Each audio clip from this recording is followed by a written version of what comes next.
और चलिए बढ़ते आगे।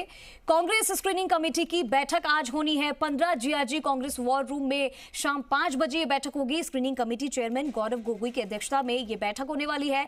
चीफ ऑब्जर्वर मधुसूदन मिस्त्री, मुख्यमंत्री अशोक गहलोत, पीसीसी चीफ डोटासरा, प्रभारी रंधावा सचिन पायलट, सीपी जोशी, सह प्रभारी अमृता धवन, वीरेंद्र राठौड़ और काजी निजामुद्दीन सहित कमेटी सदस्य इसमें मौजूद रहेंगे। शेष जो है बाकी जो 105 सीटें हैं उनको लेकर आज बैठक में मंथन किया जाएगा। संभवतः कांग्रेस की ये दूसरी और अंतिम स्क्रीनिंग होगी, इसकी बैठक की जाएगी। और 17 अक्टूबर की बैठक में 106 सीटों पर चर्चा की गई थी। पहली सूची के 3 पार्ट में अब तक 95 सीटों पर घोषणा हुई, लेकिन 11 सीटों को फिर से भेजा गया है स्क्रीनिंग में रिव्यू के लिए। तो आज शाम 5 बजे ये स्क्रीनिंग की बैठक होगी। कांग्रेस की 105 सीटों को लेकर आज फिर से मंथन किया जाएगा बैठक में। इससे पहले जो 106 की सीटों पर चर्चा हो चुकी है, पहली सूची के 3 पार्ट में अब तक 95 सीटों पर घोषणा हो चुकी है। बाकी की जो 11 सीटें हैं उनको लेकर फिर से स्क्रीनिंग में रिव्यू के लिए भेजा गया है। तो इस वक्त ये बड़ी जानकारी, बड़ी खबर।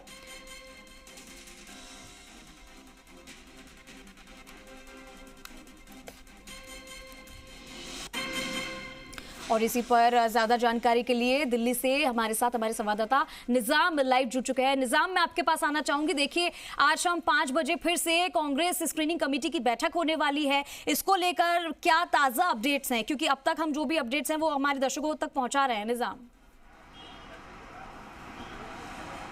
बिल्कुल, देखिए कि राजस्थान विधानसभा चुनाव को लेकर कांग्रेस के 200 में से 95 प्रत्याशियों के बाद शेष प्रत्याशियों के लिए आज शाम को करीब 5 बजे 15 जीआरजी, जो कि कांग्रेस का वॉर रूम भी है, वहां पर स्क्रीनिंग कमेटी की बैठक होगी। गौरव गोगोई जो कि चेयरमैन है, उनकी अध्यक्षता में ये बैठक होगी। और उस बैठक को लेकर उससे पहले, जैसे कि हमने पहले भी बताया था, वो कल देर रात मुख्यमंत्री अशोक गहलोत से मिले हैं।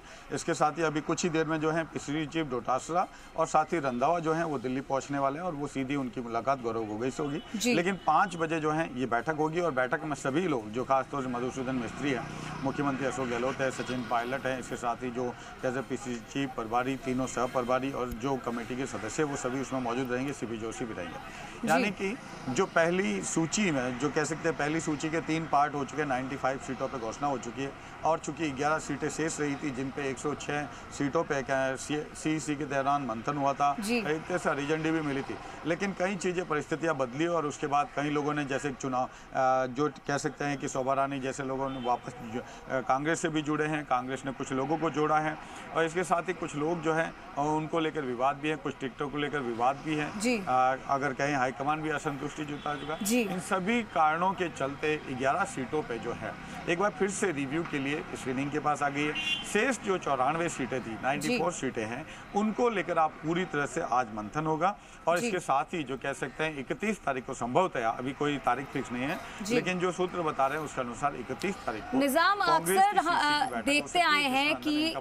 अक्सर देखते आए हैं कि कांग्रेस पार्टी जो है वो अपने काम को लेकर बहुत धीरे धीरे काम करती है। जैसे कि प्रत्याशियों की लिस्ट के बारे में बात की जाए तो पहली सूची सबसे पहले बीजेपी ने जाहिर कर दी, उसके बाद में कांग्रेस लगातार मंथन करती रही। इतना सूझबूझ करके, इतनी गहन चिंतन करने के बावजूद इतनी लेट उन्होंने लिस्ट जारी की और अब जो है इसकी दूसरी जो सिटिंग हो रही है, दूसरी स्क्रीनिंग कमेटी की बैठक हो रही है, इसमें भी अभी सीटें बाकी है। तो लगता है, आपको क्या लगता है कि आने वाले समय में कांग्रेस क्या इसी धीमी गति के साथ काम करेगी?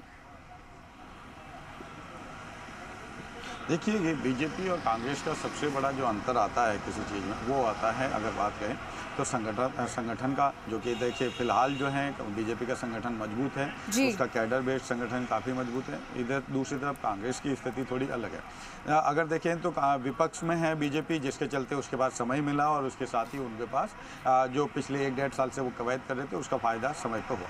दूसरी तरफ कांग्रेस में देखिए कि पायलट खेमा और गहलोत खेमों के बीच बटी रही और अभी मई में जाकर कहीं दोनों के बीच सुलह हुई 2 साल से ज़्यादा वक्त के बाद।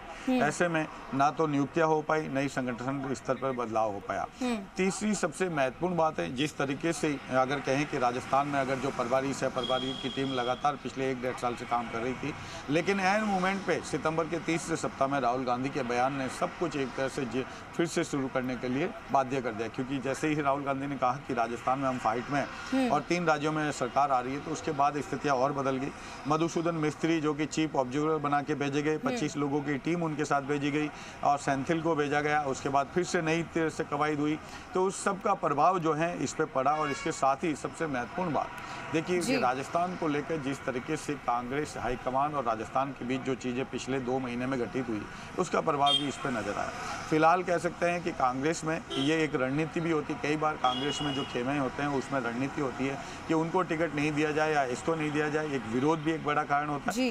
तीसरा एक बड़ा कारण होता है बगावत के डर का। कांग्रेस को ये भी डर है कि कई जगह बगावत के चलते उनकी सीटों पर हार नहीं हो जाए, इसलिए सबको मनाना, सबको शांत रखना और इसमें ज़्यादा समय लगाने से कई प्रत्याशी वो खुद ही पीछे हट जाते हैं, कई लोग खुद ही सपोर्ट में आ जाते हैं। कई बार लोगों को कहा कि आप जाओ सपोर्ट अपने साथ उनको लेकर आओ। बगावत का डर यहाँ पे कहीं दिखाई दे रहा है कांग्रेस में।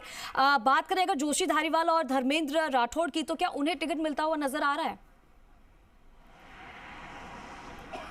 बिल्कुल, देखिए कि जिस तरीके के हालात हुए और जिस तरह की परिस्थितियां हुई, कोई पहली लिस्ट अगर देखें, पहली लिस्ट के 3 टुकड़े हुए और उसमें जिस तरीके से सीटें घोषित हुई, सचिन पायलट के 10 और रजनीकांत अशोक गहलोत खेमे के जो विधायक है, मंत्री है, उनको टिकट मिले।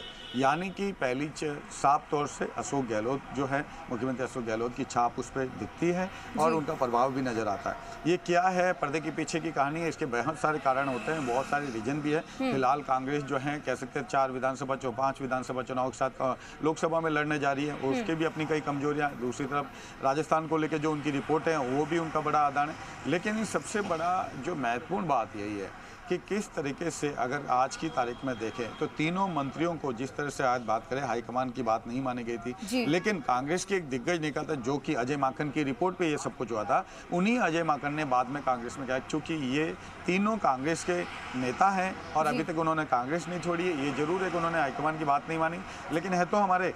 दूसरी तरफ आप दूसरे पार्टियों से लोगों को जोड़ रहे हो और उनको टिकट दे रहे हो। निजाम तो यहाँ पर देखना ये दिलचस्प होगा कि अब कांग्रेस का अगला पड़ाव क्या होता है। फिलहाल आज जो बैठक होने वाली है, स्क्रीनिंग कमेटी की बैठक है, ये बेहद ही महत्वपूर्ण, इस पर सबकी नजर आएगी। बहुत बहुत शुक्रिया आपका निजाम इस तमाम जानकारी के लिए।